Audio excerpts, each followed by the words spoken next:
Olá pessoal, aqui é o professor Danilo na área.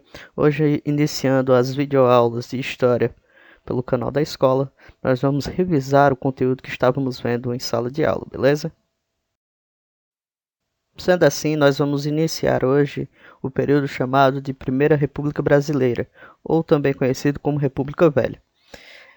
A Primeira República ela vai se estender de 1889 até 1930, quando Getúlio Vargas, através de um golpe de Estado, inicia um novo período político. Esse período ele é dividido em duas partes. O primeiro período é conhecido como República da Espada, que vai de 1889 a 1894.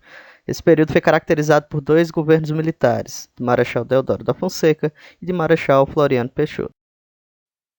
Na prática, esse período fica conhecido como República da Espada, principalmente pela questão militar que tinha por trás do ramo político.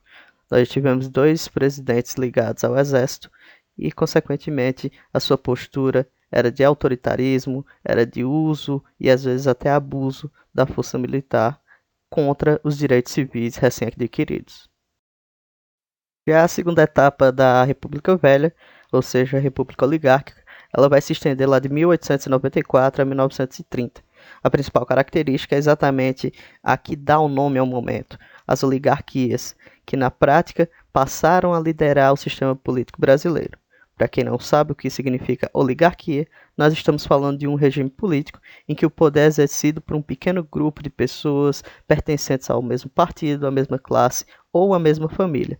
Nesse caso, eram os agricultores e outros líderes agrícolas dos outros estados. Galera, é necessário a gente pensar da seguinte maneira: estamos iniciando um novo momento político, um novo sistema político. Consequentemente, o Brasil necessitava de um novo código de leis, uma nova constituição que estabelecia agora as novas regras para o sistema republicano e democrático para o país. Dito isso, nós vamos caracterizar agora a chamada primeira Constituição Republicana, datada de 1891. Entre as características básicas dessa nova Constituição, temos que falar sobre o republicanismo, o federalismo, o presidencialismo, a separação entre o Estado e a Igreja e o sistema eleitoral. O primeiro tópico, naturalmente, fala da adoção de um sistema republicano como sistema de governo, ou seja, um sistema onde o Estado está voltado para o povo, para a sua população. Já o federalismo foi adotado como exemplo visto na Constituição dos Estados Unidos. Esse sistema acabava aumentando o grau de autonomia dos estados em relação à União, permitindo possuir força policial própria, realizar a cobrança de impostos, instituir leis estaduais e etc.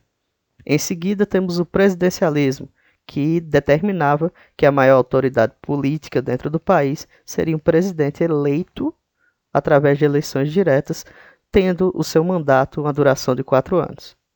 Já a separação entre o Estado e a Igreja fazia com que registros cartorais, registros civis não fossem mais algo de domínio da Igreja. Na prática, essa separação entre a Igreja Católica e o Estado fazia agora com que o país se tornasse um país laico. E por último, temos o sistema eleitoral, onde vai ser instituído o chamado sufrágio universal masculino, tendo algumas pequenas exceções, é claro.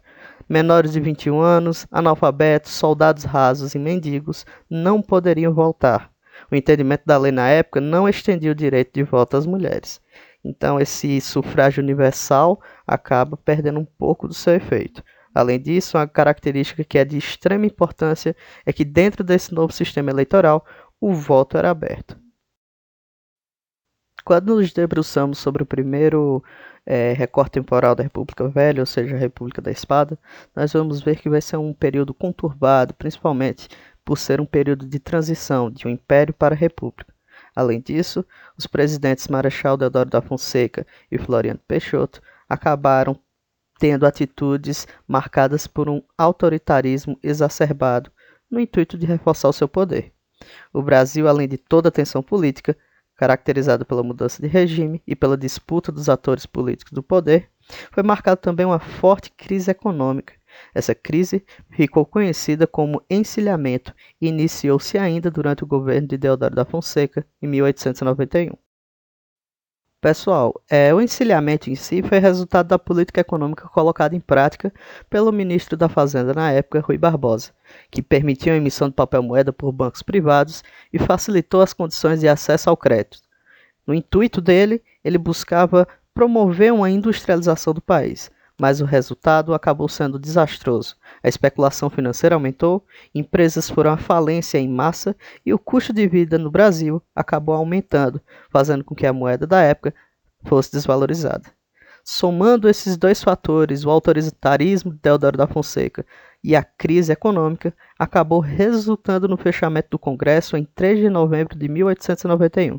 A reação foi imediata, e grupos da oposição mais o levante da Marinha, que ficou conhecido como a Primeira Revolta Armada, acabaram forçando Deodoro a renunciar do cargo de presidente no dia 23 de novembro de 1891.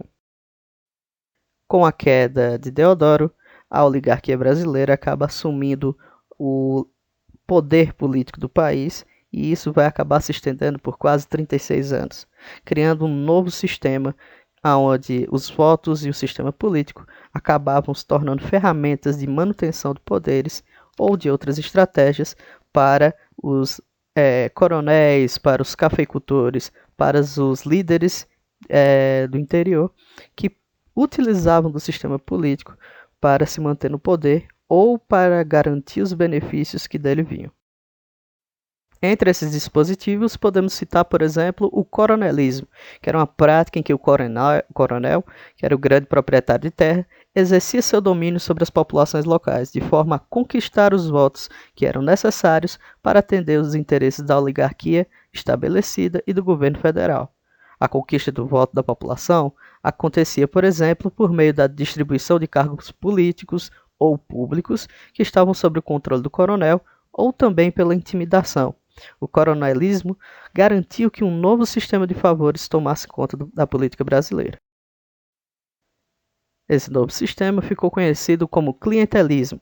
O clientelismo, na prática, é a troca de favores entre dois atores politicamente desiguais. Essa prática não precisa da figura do coronel para acontecer necessariamente, pois toda entidade politicamente superior que realiza um favor a outra política inferior, em troca de um benefício, está praticando o clientelismo. Outra forma de conseguir que os seus interesses fossem atendidos era o voto de cabresto. Na prática, era a intimidação de candidatos, ficou conhecida da seguinte maneira. Os coronéis utilizavam o registro de pessoas mortas ou então manipulavam esses votos através do medo, através de favores, fazendo com que o resultado final dessas eleições fosse de acordo com seus interesses. Podia chegar até o absurdo de pessoas mortas, entre aspas, na prática, terceiros utilizando os títulos eleitorais de pessoas mortas que votavam e votavam e votavam, ou através de fraudes eleitorais, com urnas sendo abertas e alteradas. Aprofundando ainda mais a corrupção que existia na época, foi instaurada a chamada política dos governadores, existente a partir lá do governo de Campos Salles e estruturou o funcionamento de toda a política brasileira durante a República Velha. Nessa política, o governo federal dava seu apoio para a oligarquia mais poderosa de cada estado, como forma de reduzir as disputas locais entre diferentes oligarquias.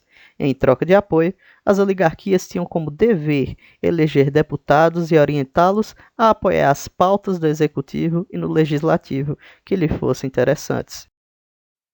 Já o conceito de política do café com leite faz referência ao acordo que existia entre as oligarquias de São Paulo, grande produtor de café, e Minas Gerais, o maior produtor de leite do país, a respeito da escolha dos presidentes, já que ambos acabavam somando a grande maioria das escolas eleitorais do país, fazia com que as oligarquias citadas revezassem os candidatos paulistas e mineiros na concorrência à presidência.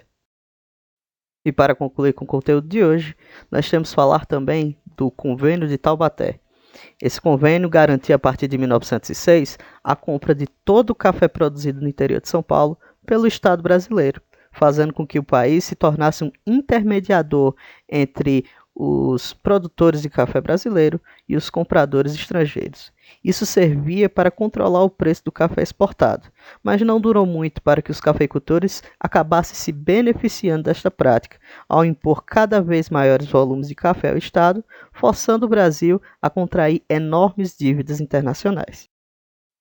E por hoje é só, pessoal. Eu espero que vocês tenham gostado da videoaula. Espero que para a próxima videoaula, onde nós vamos dar continuidade ao capítulo 3, vocês possam ter feito uma leitura prévia desse capítulo.